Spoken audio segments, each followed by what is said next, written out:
Andhra Pradesh public service commission group 2, group 1 ఇతర public service commission exams సంబంధించి current affairs April నుంచి మనం ప్రారంభించాం. జనవరి, ఫిబ్రవరి, మార్చి కూడా దాన్ని ఎక్స్ప్లెయిన్ చేస్తాం. ప్రజెంట్ ఏప్రిల్ నుంచి ప్రతిరోజు వస్తున్న వీడియోలు ఏప్రిల్ 4వ తారీఖు సంబంధించిన అంశాలు. వచ్చే విద్యా సంవత్సరం నుంచి అమలుకు ఉన్నత విద్యాశాఖ చర్యలు. దేని అమలుకు? ఉన్నత విద్యా సంస్థల్లో అధ్యాపకులు విద్యార్థులకు ముఖ ఆధారిత FRS ముఖ ఆధారిత గుర్తింపు హాజరు ఫేస్ రికగ్నిషన్ సిస్టమ్. దీన్ని ఇక్కడ నుంచి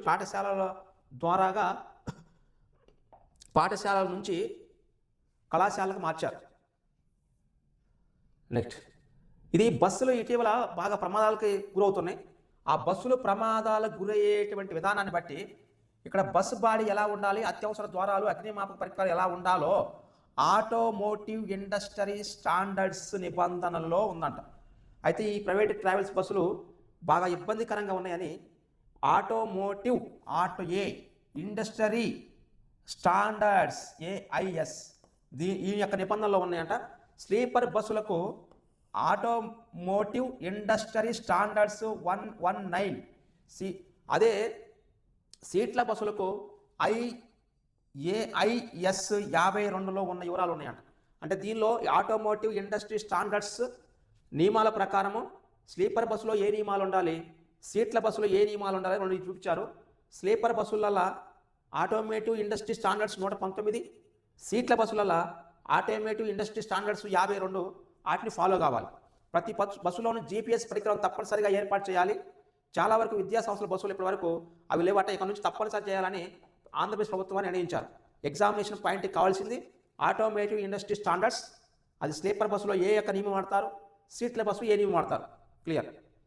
next, Paris sugars refinery unit అది గేటు మూసేశారు.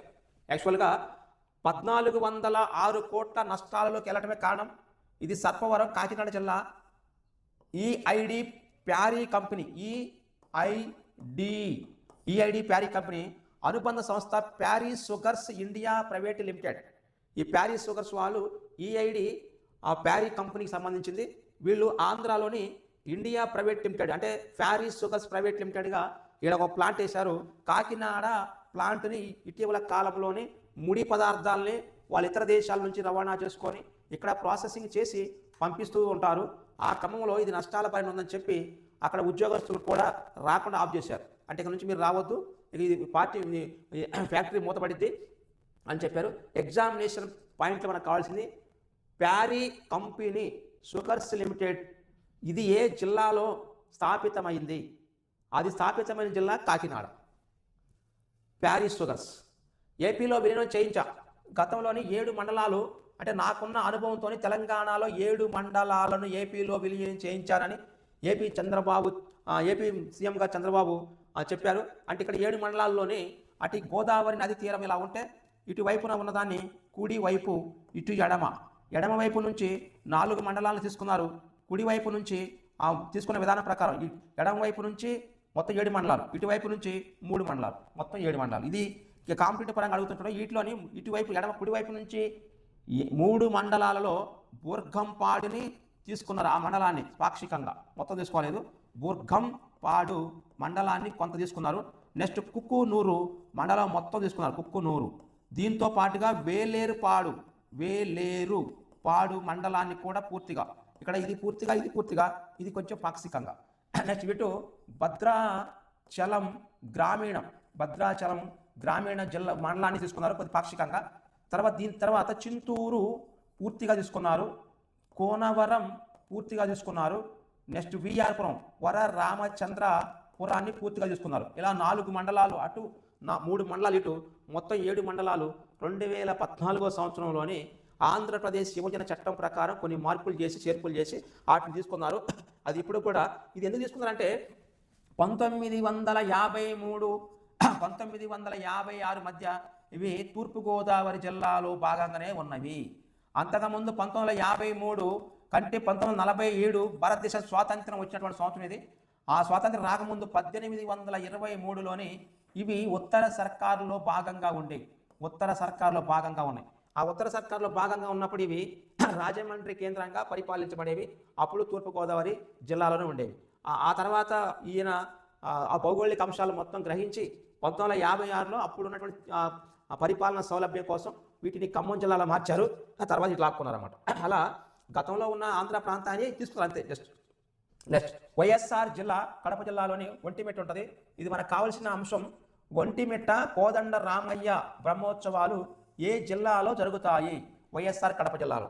వైఎస్ఆర్ కడప జిల్లాలో ప్రతి సంవత్సరము అంగరంగ వైభవంగా ఆంధ్రప్రదేశ్ ప్రభుత్వం నిర్వహించేటువంటి ఉత్సవాలని ఒంటిమిట్ట కోదండ రామయ్య ఉత్సవాలు. అవి చాలా ఘనంగా ప్రభుత్వం అధికారికంగా నిర్వహిస్తూ ఉంటుంది. సీతారాముల కళ్యాణాన్ని. నెక్స్ట్ డిసెంబర్ నాటికి అత్యాధునిక కంప్యూటర్ ఏర్పాటు. అమరావతిలో క్వాంటమ్ ఏఐ ఇన్నోవేషన్ సెంటర్. ఇది క్వాంటమ్ ఏఐ ఇన్నోవేషన్ సెంటర్ని ఆంధ్రప్రదేశ్ ఎక్కడ ఏర్పాటు చేస్తుంది? అమరావతిలో. పరిశ్రమల అవసరాల కోసం యూజ్ కేసులు 3 ఏళ్లలో 100 క్వాంటమ్ ఆల్గారిథమ్స్ 5,000 మందిని నిపుణులుగా తీర్చిదిద్దడం లక్ష్యం. 100 స్టార్టప్ల కంపెనీలు ఏర్పాటు చేయాలి.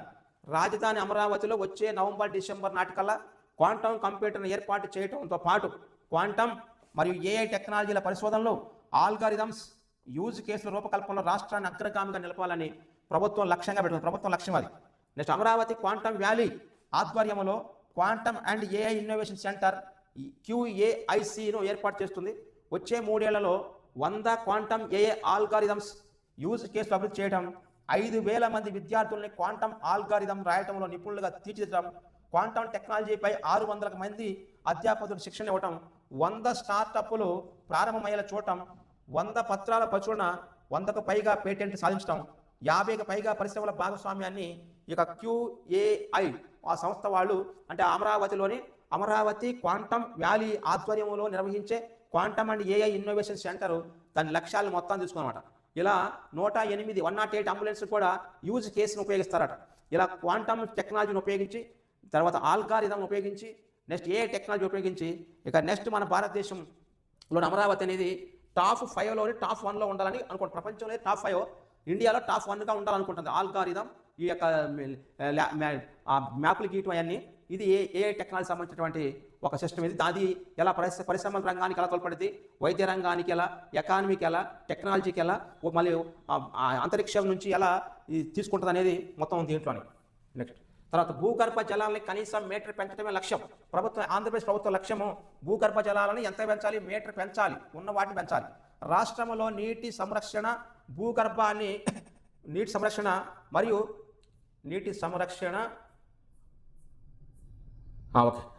రాష్ట్రంలో నీటి సంరక్షణ, భూగర్భ జలాల పునరుద్ధరణకు ప్రభుత్వం 100 రోజుల పాటు ప్రత్యేక కార్యాచరణ చేపట్టింది. నీటి భద్రతకు సాగునీటి సంఘాల బాధ్యత పేరుతోనే ఈ నెల మార్చి నెల 6 నుంచి జూలై 14 వరకు 100 రోజులు. మార్చి నెల 6వ తారీఖు నుంచి జూలై మాసంలోని 14వ తారీఖు వరకు 100 రోజుల కార్యక్రమాన్ని ఆంధ్రప్రదేశ్ ప్రభుత్వము భూగర్భ జలాలని కనీసం 1 మీటర్ పెంచే లక్ష్యంతో ఇలా అమలు చేస్తున్నట. భూగర్భ జలాలు 15 మీటర్ల కంటే దిగువన ఉన్న మండలాలకి ప్రాధాన్యత ఇవ్వాలి. ఏప్రిల్ 6వ తారీఖు నుంచి 15 వరకు 10 రోజుల పాటు పనులు గుర్తించాలి. తుదిపరి 5 రోజులు గుర్తించిన పనులకు అనుమతి ఇవ్వడం. ఏప్రిల్ 21 నుంచి జూలై 9 వరకు 80 రోజుల పాటు పనుల అమలు. ఆ తర్వాత జూలై 14 వరకు చేపట్టిన పనులకు పూర్తి సంబంధించిన నివేదిక అందించాలి. ఇందులో సాగునీటి సంఘాలు, గ్రామ పంచాయతీలు, ప్రజాప్రతినిధులు చురుగ్గా పాల్గొనాలి. ఇలా చేపట్టే పనులు అన్ని చిన్న నీటిపారుదల ట్యాంకుల్ని మరియు సమ్మర్ స్టోరేజ్ ట్యాంకు ఫీడర్ ఛానళ్లు పునరుద్ధరణ చేస్తారు, పచ్చదనం పెంచుతారు. ఇది గ్రామ స్థాయి నుంచి రాష్ట్ర స్థాయి వరకు వెళ్తుంది. ఇట్లా 100 రోజుల కార్యక్రమంలోని మన ఆంధ్రప్రదేశ్లో 1 మీటరు భూగర్భ నీటిని పెంచడం లక్ష్యం. జాతీయ నైపుణ్య పోటీలలో రాష్ట్రానికి 7 పథకాలు లభించాయి. 7 పథకాలు వచ్చాయి పోటీలోని. అటు జాతీయ నైపుణ్య పోటీలో ఏపీకి 7 పథకాలు లభించాయి. గ్రేటర్ నోయిడాలో మార్చి 29 నుంచి ఏప్రిల్ 2 వరకు జరిగిన ఇండియా స్కిల్ కాంపిటీషన్ పోటీలోని ఆంధ్రప్రదేశ్ బృందానికి దాదాపు 9 విభాగాల్లో పోటీ పడిన ఆంధ్రప్రదేశ్కి 7 పథకాలు లభించాయి. సాఫ్ట్వేర్ టెస్టింగ్ విభాగంలోని మరియు బంగారు పథకం వచ్చింది. ఎయిర్క్రాఫ్ట్ నిర్వహణలోని మరియు ఇంటెలిజెన్స్ సెక్యూరిటీ టెక్నాలజీ మరియు లాజిస్టిక్ అండ్ ఫ్లైట్ ఫారెస్టింగ్ మరి ఇండస్ట్రీ 4.0లో దాంతో కార్ పెయింటింగ్లో మరియు ల్యాండ్స్కేప్ గార్డెనింగ్లో కూడా మన ఆంధ్రప్రదేశ్కి వచ్చినటువంటి పథకాలు అవి. ఇలా ఆంధ్రప్రదేశ్కి 7 పథకాలు వచ్చినాయి జాతీయ నైపుణ్య పోటీలలో. ఆంధ్రప్రదేశ్కి వచ్చిన పథకాలే. నెక్స్ట్ ఎండితెర వెలుగులు. ఇక్కడ ఎండితెర వెలుగులని ఆంధ్ర ఒడిస్సా బోర్డర్ AOB అంటారు. AOBలోని గతంలో చాలా సినిమాలు తీశారు. దాంట్లోని సినిమా షూటింగ్లో నిత్యం సందడిగా ఉంటుంది. తరలివస్తున్న చిత్ర యూనిట్లో మౌలిక సదుపాయాలు కల్పిస్తే మరింత ఆదరణ. ఆంధ్ర ఒడిస్సా సరిహద్దు ప్రాంతం ఒకవైపు దీవులు కల్పించేటువంటి జోలపుట్టు అందాలు ఉన్నాయట. జోలపుట్టు అందాలు సంతరించుకున్నాయి. ఆ యొక్క చిత్రీకరణ అంటే యాక్చువల్ జోలపుట్టు జలాశయము ఆంధ్ర మరియు ఒడిస్సా రాష్ట్రాల సరిహద్దులో 250 గ్రామాల్లో విస్తరించింది. అక్కడ మత్స్యగడ అందాలు కూడా ఉంటాయి. దాంతో పాటుగా మత్స్యగడ అందాలతో పాటుగా మాచికండ్ జల విద్యుత్ కేంద్రం ఉంది. ఇక్కడ డూడుమా మరియు మాచికండ్ మత్స్యగడ సుందర ప్రదేశాలకు వచ్చి లొకేషన్ తీసుకుంటున్నారు.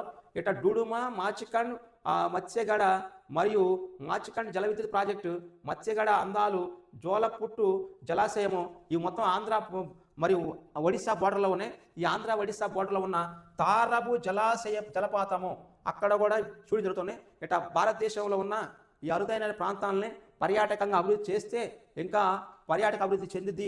ఇట AOBని గతంలో నక్సల్స్ అనేవి ఉన్నారు కాబట్టి తీవ్రవాద గ్రూపులు ఉండటం వల్ల అది సెట్ కాలేదు.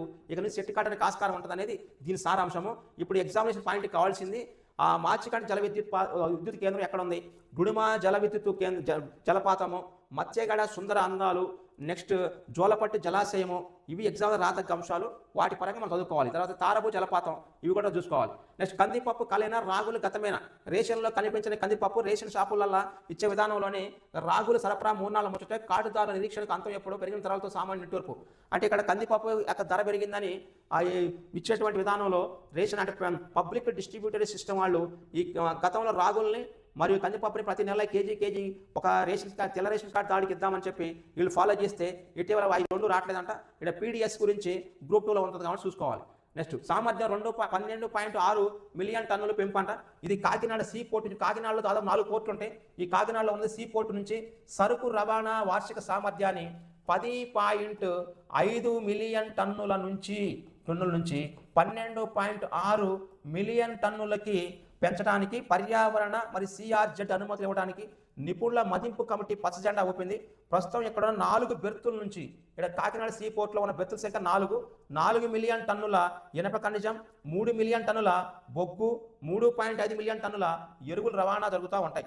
ఇప్పుడు కొత్తగా 2.1 మిలియన్ టన్నుల బొగ్గు రవాణాకు అవసరమైన పర్యావరణ CRZ అనుమతుల కోసము పోర్టు యాజమాన్యం దరఖాస్తు చేసుకుంది.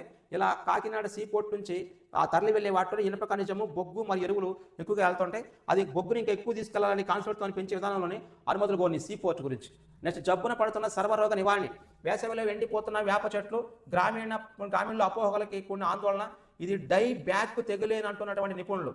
భారతీయ ఆయుర్వేద వైద్యంలో సర్వరోగ నివారణగా ఔషధ ఉపకృతంగా భావించే వేప చెట్లు రోగాల బారిన పట్టడం చనిపోవడం జరుగుతుంది. అయితే ఇక్కడ వీటికి సంబంధించి 2023లో కూడా ఇలాంటి జరిగినాయి. ఈ యాప్ చెట్లు అనేవి ఎక్కువ ఎండిపోతున్నాయి. ఈ యాప్ చెట్లు అనేవి చెట్టు కొమ్మల పైనుంచి ఎండుతూ కిందకి వచ్చేసరికల్లా అది డై బ్యాక్ తెగులుగా ఉద్యానవన నిపుణులు చెప్తారు. పైనుంచి కొమ్మలు ఎండిపోకుండా కిందకు వస్తాయి, మొదలుకు వస్తాయి. దాన్ని డై బ్యాక్ తెగులు అని అన్నారు. కానీ ఇది ఎంతవరకు నిజమో ఏంటో తెలియట్లేదు. అలా ఒక్కోసారి ఏరు కుళ్ళు వ్యాధి అలా వస్తుంటాయి ఆటోమేటిక్గా.